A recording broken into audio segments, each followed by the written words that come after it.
Hello students, today I am going to start chapter number 6 Tissues of class 9.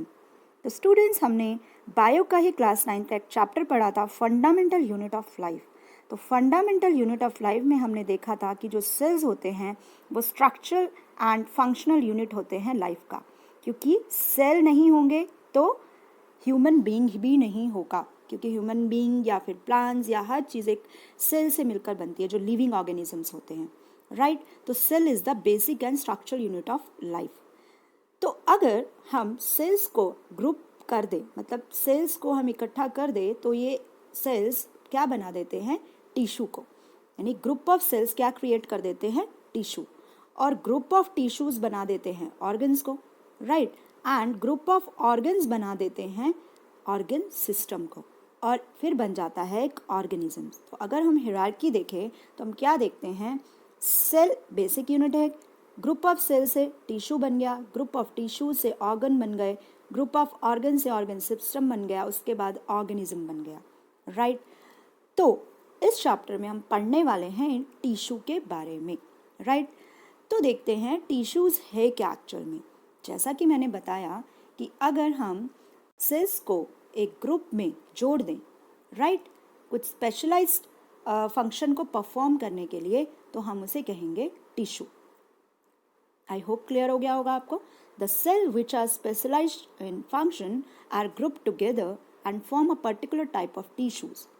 और students, अलग अलग tissues का हमारी बॉडी में क्या काम होता है, कुछ अलग अलग फंक्शंस को परफॉर्म करने का काम रहता है, राइट।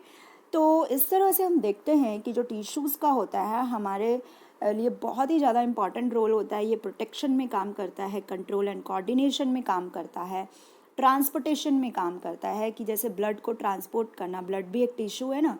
तो इस तरह से जो टिश्यूज़ होते हैं उनका बहुत ज़्यादा इम्पॉर्टेंट रोल रहता है हमारी बॉडी में।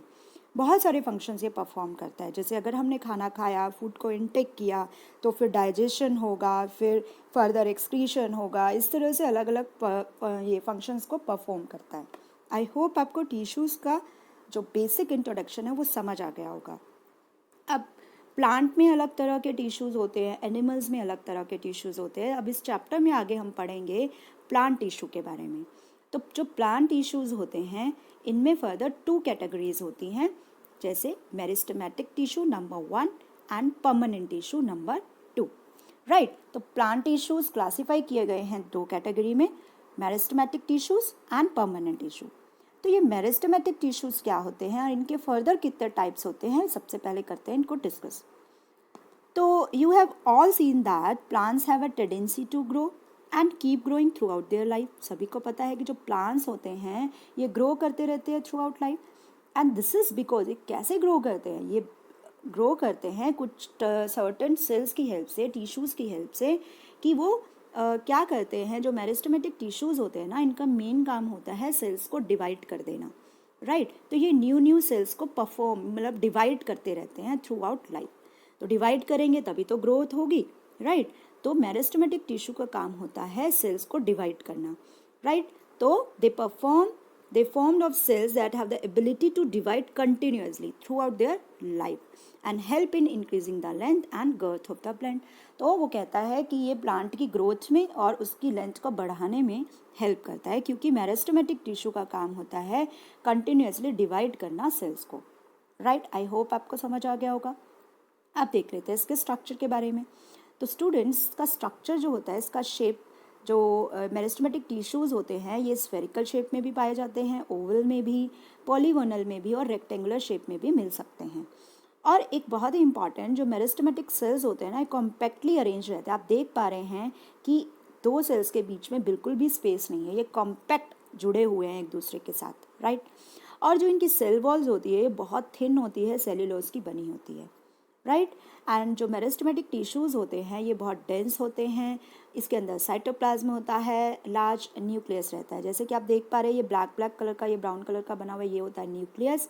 यू कैन सी हियर, क्योंकि ये सेल है ऑब्वियसली यहाँ पर न्यूक्लियस भी प्रेजेंट होगा, ये होता है न्यूक्लियस। और जो ये यहाँ पर इसका पार्ट है, ये जेली लाइक स्ट्रक्चर जो रहता है, ये होता है साइटोप्लाज्म, राइट। तो साइटोप्लाज्म और न्यूक्लियस प्रेजेंट रहता है। और स्टूडेंट्स, इसके अंदर वैक्यूल्स हो भी सकते हैं और नहीं भी हो सकते। जो मेरिस्टेमेटिक टिश्यू रहते हैं ना, इसमें फ्यू वैक्यूल्स हो भी सकते हैं और वैक्यूल नहीं भी हो सकते। अब वैक्यूल के बारे में मैंने आपको प्रीवियस चैप्टर में अच्छे से समझाया था, वहाँ जाके आप कंसेप्ट क्लियर कर सकते हैं अगर आपको नहीं पता।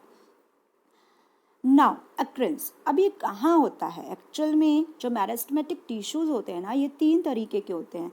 एक होता है apical meristem, lateral meristem and intercalary meristem.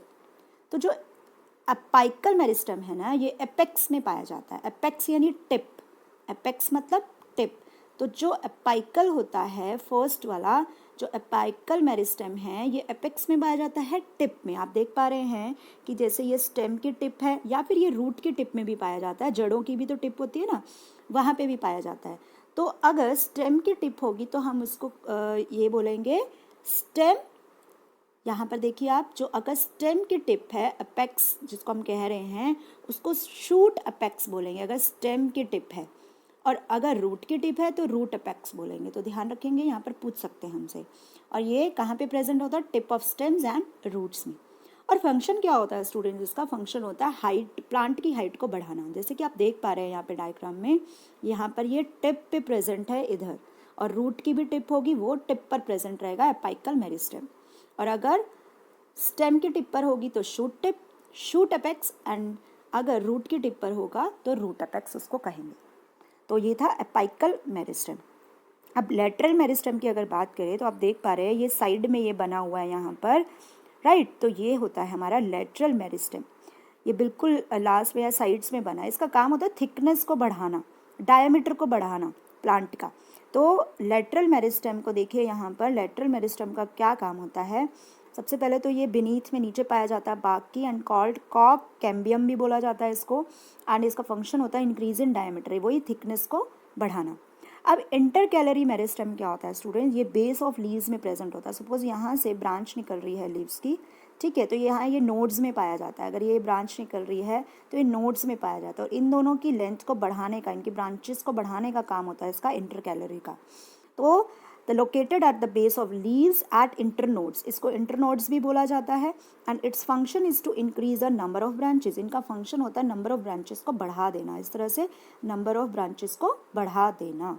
तो स्टूडेंट ये था apical meristem, lateral meristem and intercalary meristem.